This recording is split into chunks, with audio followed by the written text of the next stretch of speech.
Hi, this is Rajkumar Khabia. Today we discuss on the molecular formula and empirical formula. आज जो topic हम पढ़ने जा रहे हैं वो मॉलिक्यूलर एंड एम्पिरिकल फार्मूला है। अब हम यहाँ पर डिस्कस करेंगे इनके दरमियान क्या मेन डिफरेंसेस है, इनको कैसे कैलकुलेट किया जाता है।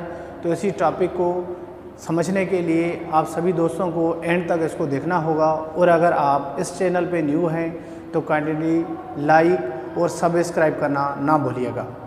अभी हम बात करते हैं मॉलिक्यूलर फार्मूला की। तो मॉलिक्यूलर फार्मूला होता क्या है? It shows the actual number of atoms, actual number of atoms present in a molecule or compound. किसी भी मॉलिक्यूल या कंपाउंड के अंदर जितने भी एक्चुअल एटम्स हैं उसको ये शो करता है। तो इस वजह से आप इसको कहते हैं मॉलिक्यूलर फार्मूला, मतलब एक्चुअल नंबर ऑफ एटम्स। कैसे? जैसे मैंने लिखा है ग्लूकोज C6H12O6, तो ग्लूकोज के अंदर कार्बन, हाइड्रोजन और ऑक्सीजन होंगे, और कार्बन के 6 एटम, हाइड्रोजन के 12 और ऑक्सीजन के 6 एटम्स होंगे। तो मॉलिक्यूलर फार्मूला जो होता है किसी भी मॉलिक्यूल या कंपाउंड के अंदर हमें actual number of atoms show करता है।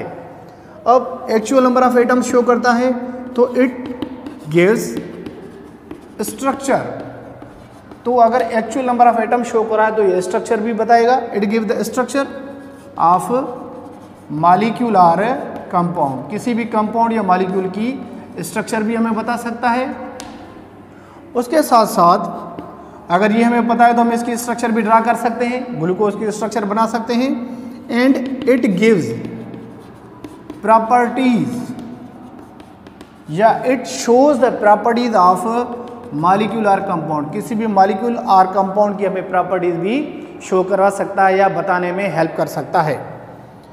यहाँ पर एक और चीज़ है कि it shows the number of atoms. यहाँ पर नंबर ऑफ एटम्स भी शो होंगे, और जब आप किसी भी एलिमेंट या कंपाउंड को नाम दे रहे होगे तो वहाँ पर भी it give the name of atoms present in a molecular compound. तो मतलब कोई भी फार्मूला होगा तो उसके अंदर वो किसी भी एलिमेंट के एटम को भी शो करेगा, उसकी तादाद को भी शो करेगा, और उसी नेमिंग में उसका अपना भी नाम लाजमी शो हो रहा होगा। तो ये मॉलिक्यूलर फार्मूला है। और मॉलिक्यूलर फार्मूला फाइंड करने के लिए आप क्या करते हो?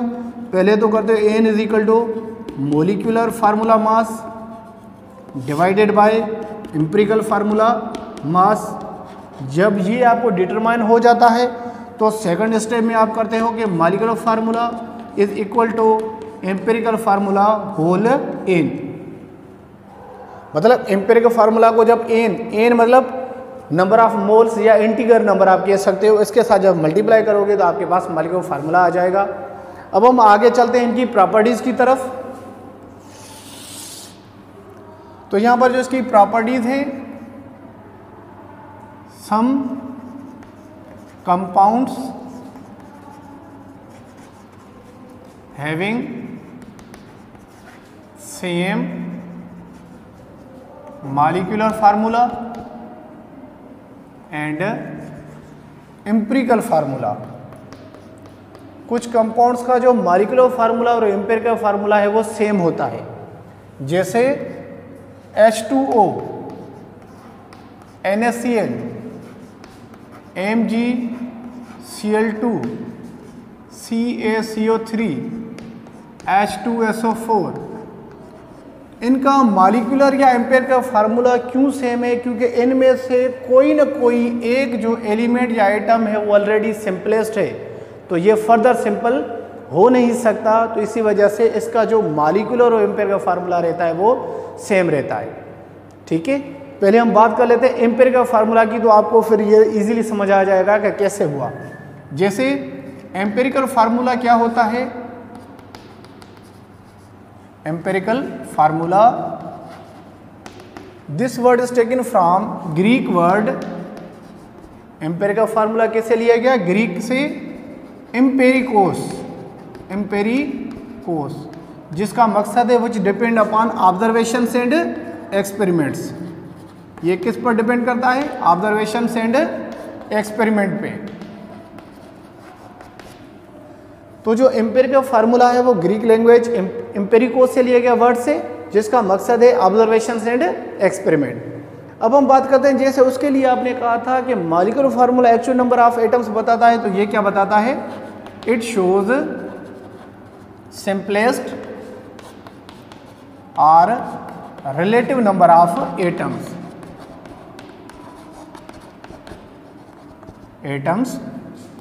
प्रेजेंट इन अ मॉलिक्यूल और कंपाउंड। किसी भी मॉलिक्यूल या कंपाउंड के अंदर जो एटम्स होंगे उनको सिंपल करके बताए तो उसको आप क्या कहेंगे? Empirical formula. जैसे ग्लूकोज का फार्मूला क्या था भाई? C6H12O6। तो ये है मॉलिक्यूलर फार्मूला। जब आप एम्पिरिकल फार्मूला में कन्वर्ट करेंगे तो एम्पिरिकल फार्मूला इसका इस तरह होगा कि इनके ऊपर कोई भी ऐसा टेबल अप्लाई करें जो सब नंबर्स को डिवाइड करे, मतलब सिंपल करे।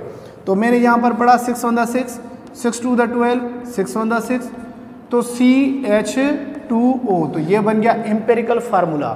क्योंकि ये जो एम्पिरिकल फार्मूला है वो सिंपलेस्ट नंबर बता रहा है। तो यहाँ पर कार्बन के नीचे भी 1 है, ऑक्सीजन के नीचे भी 1 है, तो यहाँ पर 1 लिखने की जरूरत नहीं है, मतलब it is understood that there is a 1। सही है, तो ये हो गया इसका एम्पिरिकल फार्मूला। अगर मैं लिख दूँ यहाँ पर C6H6, तो ये है बेंजीन, और ये क्या है? बेंजीन जो है वो एक्चुअल नंबर ऑफ एटम बता रहा है कि ये कार्बन और हाइड्रोजन का बना हुआ है, और इसमें कितने कार्बन और कितने हाइड्रोजन है, मतलब 6 कार्बन है 6 हाइड्रोजन है। जब इसको मैं सिंपल कर दूंगा तो ये बन जाएगा CH।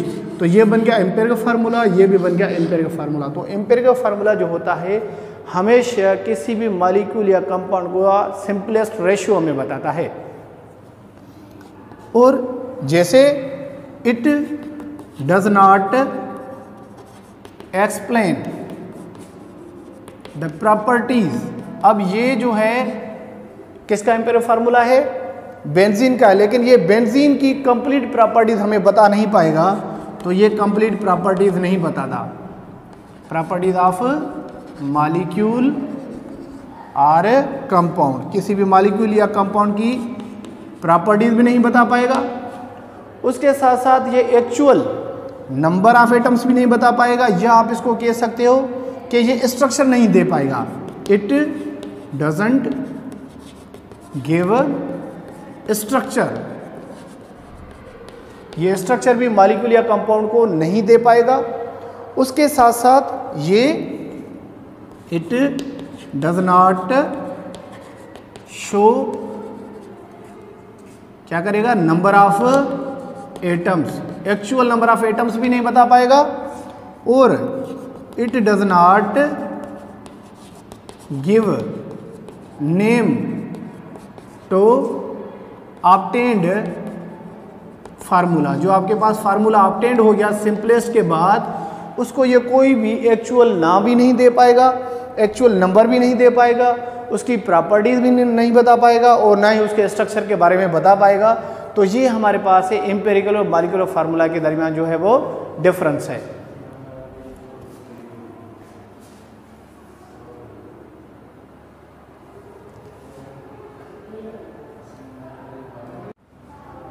अभी यहाँ पर some compounds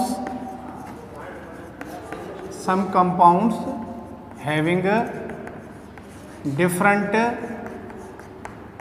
molecular formula and empirical formula.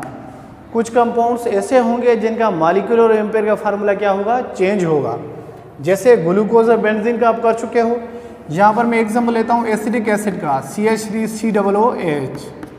अब इसको क्या करेंगे? कार्बन कितने हैं? यहाँ पर 2 हैं, कार्बन को कंबाइन करके लिखें।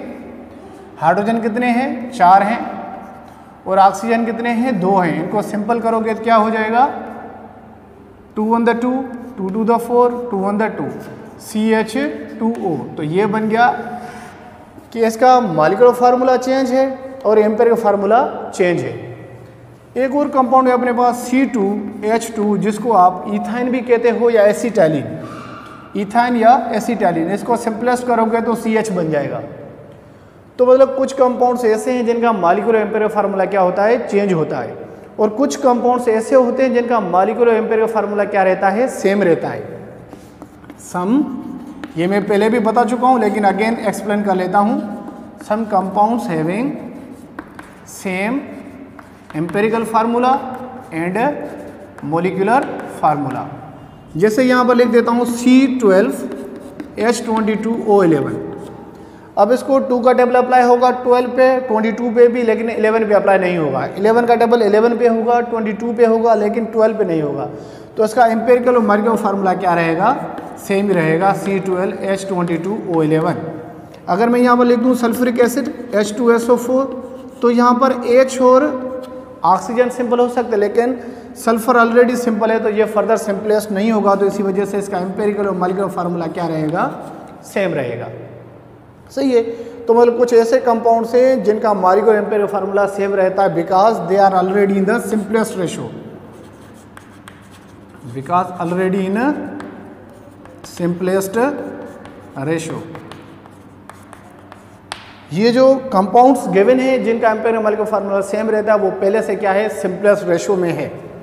अब आप क्या कहते हो कि molecular formula is a true formula, true formula because more than one compounds having same, more than one compounds having different molecular formula. जैसे यहाँ पर मैंने लिख दिया C6H6 और C2H2, इन दोनों का मॉलिक्यूलर फार्मूला क्या है, चेंज है। ये बेंजीन है और ये इथाइन है, इन दोनों का मॉलिक्यूलर फार्मूला चेंज है, लेकिन एम्पिरिकल फार्मूला क्या हो जाएगा, CH। तो मॉलिक्यूलर फार्मूला चेंज है, इसका मतलब हो गया कि मॉलिक्यूलर फार्मूला जो है वो ट्रू फार्मूला है, क्योंकि एक से ज़्यादा कंपाउंड्स का मॉलिक्यूलर फार्मूला सेम नहीं आ सकता। लेकिन एम्पिरिकल फार्मूला सेम है, तो इसका मतलब है empirical formula is not true formula. Empirical formula जो है वो ट्रू फार्मूला नहीं है, क्योंकि एक से ज़्यादा कंपाउंड्स का एम्पिरिकल फार्मूला सेम आ रहा है। तो अब आप ये इजीली नहीं बता सकते हो कि ये बेंजीन का एम्पिरिकल फार्मूला है या एसिटाइलिन या इथाइन का एम्पिरिकल फार्मूला है। Same case in the acetic acid as well as in the glucose also. उसके अलावा some compounds having same molecular formula even they can be simplified. जैसे आपके पास है Na2S4O6। अब ये देखिए Na2S4O6, इसको आप सिंपल कर सकते हो। सिंपल करेंगे तो 2 का टेबल यहाँ पर, 2 टाइम यहाँ पर, 3 टाइम यहाँ पर, तो आना क्या चाहिए, Na2S2O3 एम्पिरिकल फार्मूला ये आना चाहिए। लेकिन ये एम्पिरिकल फार्मूला इसका नहीं आएगा, क्योंकि ये कंपाउंड जो है Na2S4O6 ये एक्सपेरिमेंटली प्रूव्ड है। क्या है ये, एक्सपेरिमेंटली प्रूव्ड है कि ये थायोनेट फॉर्म एग्जिस्ट करता है, S4O6 2-, क्योंकि ये जो है इनके दरमियान जो बॉन्ड है वो कौन सा है, कोवेलेंट बॉन्ड है। इसके वजह से ये जो है थायोनेट आयन के फॉर्म में एग्जिस्ट करते हैं और ये सिंपलेस्ट नहीं हो पाते। Thank you so much.